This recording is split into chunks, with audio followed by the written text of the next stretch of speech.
The stage lights in Cuneo came up slowly, the way lights always come up in Italian theaters. Warm, amber, just slightly too bright at the edges. 3,000 high school students filled the room, shoulders pressed together, shoes tapping restlessly, phones already in their hands. They had been told an American movie star was coming to speak. They had been told it would be an event about justice, about talent, about the work of the Clooney Foundation. What they had not been told, what nobody in the room had been told, was that they were about to hear a two-time Academy Award winner stand up in front of a live microphone, in front of international cameras, and formally, calmly, and on the record, accuse the sitting President of the United States of committing a war crime, not as a metaphor, not as a political exaggeration, not as a dramatic line to trend on social media for half an afternoon, as a legal charge, citing the Genocide Convention by name, citing the Rome Statute by name.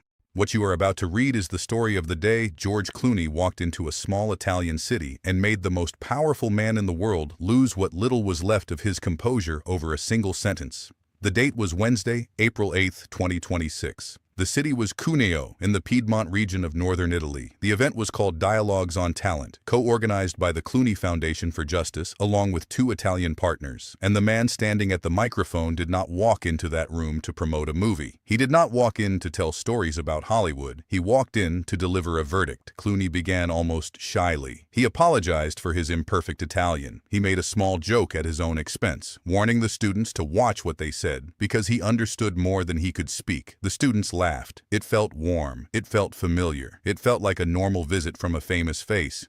And then, without changing his tone, without raising his voice, without even shifting in his chair, Clooney pivoted, hard. "Some say Donald Trump is fine," Clooney said. "But if anyone says he wants to end a civilization, that is a war crime." The room went still. 3,000 students, who only seconds earlier had been laughing politely at a joke about his accent, suddenly sat very, very quietly, because they understood, even if they could not yet articulate it, that something had just shifted in the air. This was not a celebrity comment. This was not a movie quote. This was a man with a famous last name, choosing, very deliberately, to step into a courtroom no country had officially convened yet, and say out loud what lawyers around the world had been whispering for days. Clooney did not stop there. He told them you could still hold a conservative point of view. You could still disagree politically, but there had to be a line of decency. And, he said, slowly, clearly, we must not cross it. Think about the moment for a second. George Clooney, the Ocean's 11 star, the Michael Clayton leading man, the quiet heartthrob of an entire generation, standing in a room full of teenagers, telling them, in the plainest possible language, that supporting conservatism was fine, but supporting the extermination of a civilization was not. That should not have been a controversial line in any decade of American history. In the year 2026, somehow, it was. Because just 3 days earlier, on Easter Sunday, the sitting President of the United States had posted a profanity-laced threat on his own social media platform, warning that Iran would soon experience what he described as Power Plant Day and Bridge Day all wrapped up in one. 2 days after that, with only a few hours remaining before his announced deadline for Iran to reopen the Strait of Hormuz, Trump had escalated the language to something no modern American president had ever typed in public. An entire civilization, he wrote, would die that night, never to be brought back again. He said he did not want it to happen. He said it probably would. He said it would be one of the most important moments in the long and complex history of the world. Those were not the words of an anonymous account. Those were not the words of a provocateur. Those were the words of the sitting president of the United States, posted in broad daylight for the entire world to see and screenshot. And the very next day, halfway across the world, in a quiet Italian city, a movie star looked at 3,000 high school students and quietly handed the whole situation a legal name: war crime. Now here's where the story exploded.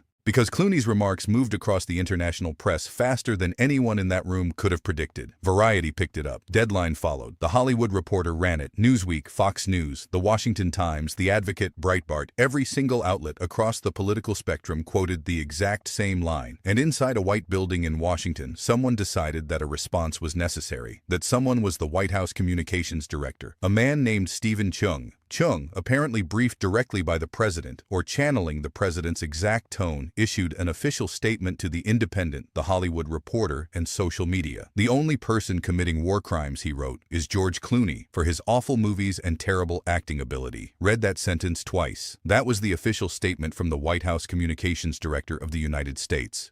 In response to a 2-time Academy Award winner publicly accusing the sitting president of a war crime. The official answer from the most powerful government on earth. A movie review, a bad one, aimed at an actor who has starred in, produced, or directed more Oscar-nominated projects than the man writing the statement has held jobs. That is the level. That is the bar. That is where the American government currently sits. The President of the United States threatens to exterminate a civilization. A Hollywood icon standing in front of 3,000 teenagers in Italy quietly informs the world that such a threat qualifies as a war crime under international law. And the official answer from the White House is to punch down at the man's filmography. This is not a serious government. This is, as the story spread, a group text of middle schoolers roasting each other, except with access to the nuclear codes. But Clooney was not done. And this is the part of the story the history books will remember, because within hours of Chung's statement, Clooney issued a response of his own, to Deadline, to The Hollywood Reporter, to anyone who would print it. And the response was so clinical, so surgical, so precisely worded that the White House has never issued a second reply. Because there is no second reply. There is only silence. Here is what Clooney said, word for word, as printed by The Hollywood Reporter. Families, he said, are losing their loved ones. Children have been incinerated. The world's economy is on a knife's edge. This, he said, is a time for vigorous debate at the highest levels, not for infantile name-calling. Then came two words that did more damage than any political speech anyone had given in months. Two small words. I'll start. Then he cited the actual law.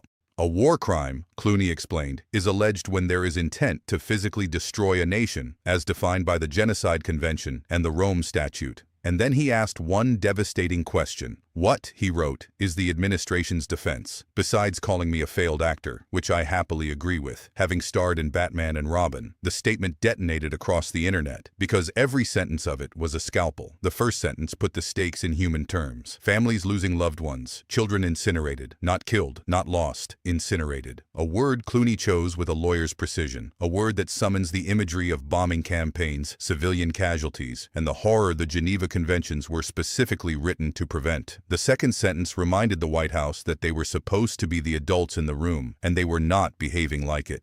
The third sentence opened the actual legal door the White House had refused to walk through. I'll start, he wrote, and then he started. The Genocide Convention, adopted by the United Nations in 1948, defines genocide as acts committed with intent to destroy, in whole or in part, a national, ethnic, racial, or religious group. The Rome Statute, which established the International Criminal Court in 2002, codifies war crimes, crimes against humanity, and genocide under international law. These were not words Clooney pulled out of a hat. These were the exact treaties being discussed by Yale Law School professor Una Hathaway, by NYU Law School professor Ryan Goodman, by more than 100 international legal experts who had already signed an open letter to the U.S. government raising the same alarms. Hathaway, who previously served in both the State Department and the Department of Defense, told Time magazine that Trump's threats clearly violated international humanitarian law because they were not connected to any lawful military objective. Goodman, who had served as special counsel for the Defense Department, pointed out that there is a specific provision in the laws of war that prohibits threatening violence against a civilian population in order to spread terror. The threat itself, in other words, may already constitute a violation, so George Clooney was not freelancing. He was not posting an opinion. He was reading from the same playbook as Yale, as NYU, as Stanford, as the United Nations. And then he ended his statement with a dagger. Besides calling me a failed actor, he wrote, which I happily agree with, having starred in Batman and Robin. This is vintage Clooney. He has been making fun of Batman and Robin for almost 30 years.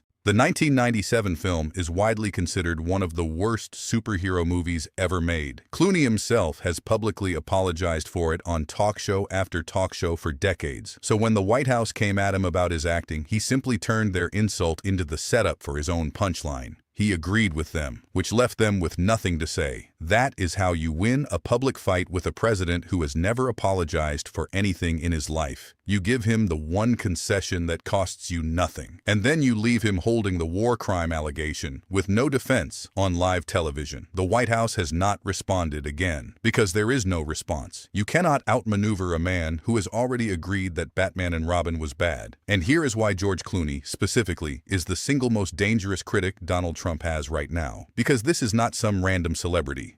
Clooney and his wife, the international human rights attorney Amal Clooney, founded the Clooney Foundation for Justice in 2016. According to Variety and Fox News reporting, that foundation currently operates in 40 countries.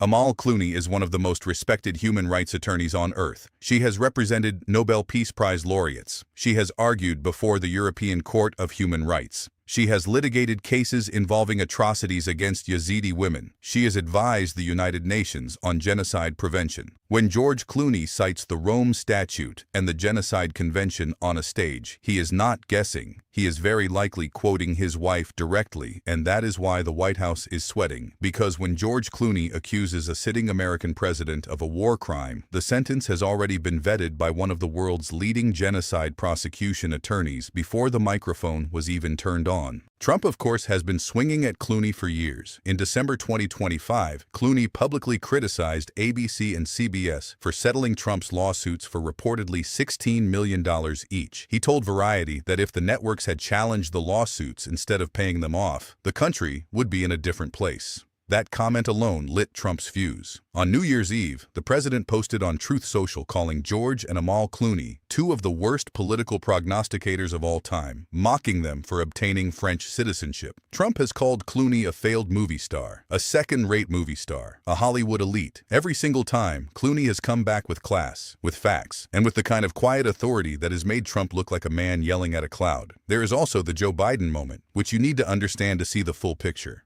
In July 2024, after the devastating first debate of that election cycle, Clooney published a New York Times op-ed urging Biden to drop out of the presidential race. That op-ed, coming from one of the Democratic Party's most reliable fundraisers and highest-profile backers, was widely credited with accelerating the conversation that eventually led to Biden stepping aside and Kamala Harris becoming the nominee. Trump has attacked Clooney for that op-ed ever since, accusing him of dumping Biden like a dog. But here is what Trump's circle does not understand. That op-ed was not a betrayal. It was leadership. It was a man with a platform using that platform responsibly. And it is the exact same instinct that led him, less than 2 years later, to stand in front of 3,000 Italian high school students and call out a sitting American president for threatening to wipe a civilization off the map. Let me zoom out because the stakes here go far beyond the Clooney versus Trump of it all. In the days after the speech, Trump suspended his military strikes on Iran. He announced the pause less than 90 minutes before his own 8 p.m. deadline, the same deadline when a whole civilization was supposed to die. He blinked. The man who had threatened to exterminate a civilization could not even follow through on the deadline he himself had set. Meanwhile, the American position on the world stage continued to collapse in real time. European NATO allies began quietly drafting a contingency plan called, among other things, European NATO, a non-American version of the alliance, backed by Germany, the UK, France, the Nordic countries, Canada, and Australia, designed to continue defending Europe against Russia in the event that Trump pulled the United States out of NATO entirely. The Wall Street Journal reported on this plan in detail. Finland's president personally delivered the message to Trump that Europe was preparing to take its defense into its own hands. The president of Hungary's new government, Peter Magyar, publicly stated that he would not be calling Trump first and would be happy to take a call only if one were made to him and only if it were conducted professionally. In the Middle East, the Crown Prince of Abu Dhabi flew to Beijing to meet with Xi Jinping. The Prime Minister of Spain flew to Beijing the same week. A top Saudi defense official spoke publicly, in coded diplomatic language, about the kingdom pursuing its own interests in the East and in the West, with whoever suited those interests at any given moment. Translation: Saudi Arabia was quietly signaling that the United States was no longer the only game in town. This was the reality George Clooney was responding to. This is why he stood up. Not because he was running for office, not because he had a movie to promote, not because he wanted a viral clip. He stood up because, in his own words to those Italian students, there must be a line of decency, and we must not cross it. Because what Clooney understood, and what Amal Clooney has spent her entire career litigating, is that once a head of state crosses that line publicly, and without consequence, the line ceases to exist for anybody else. Professor Hathaway told Time magazine that Trump's threats would erode those legal protections and create the impression that maybe these rules don't apply anymore. Every autocrat on earth watched Donald Trump threaten to exterminate a civilization on social media last week, and every single one of them took notes. That is why George Clooney got on that stage in Cuneo. Because if he did not, and if nobody else did, those rules would begin to quietly disappear. And the next time a country threatened to wipe out another, there would be nothing left to cite except a Truth Social post and a presidential track record of getting away with it.